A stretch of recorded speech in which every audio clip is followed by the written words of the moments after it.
क्रिस्का recording studio Ekangar सराय।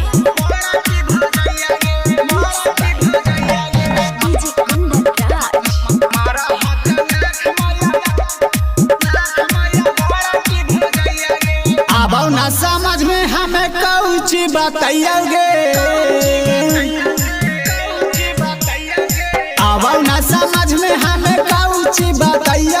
हमारा हक आँख मैया बड़ा की भो जाइए, फोन करके जवाती बोलाई लेना भैया के। हमारा हक आँख मैया बड़ा की भो जाइए।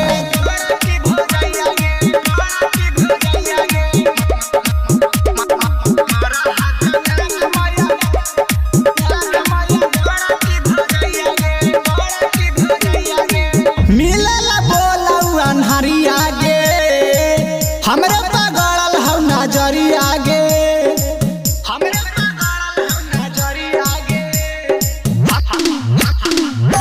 मिलला बोलऊ अनहरिया गे, हमरे पगड़ल हौ नजरिया गे।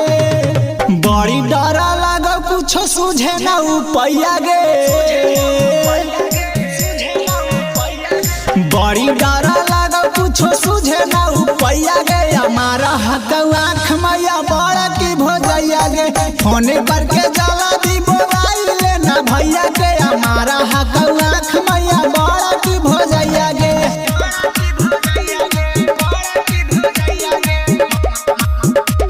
क्रिस्का रिकॉर्डिंग स्टूडियो एकंगर सराय।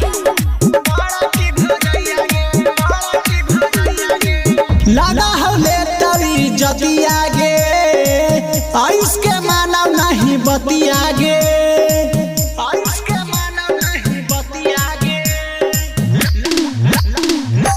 लगा हो ले तरी जतिया गे, आयुष के मानव नहीं बतिया गे। इहे बाती सोची सोची आवा हो रोवैया गे,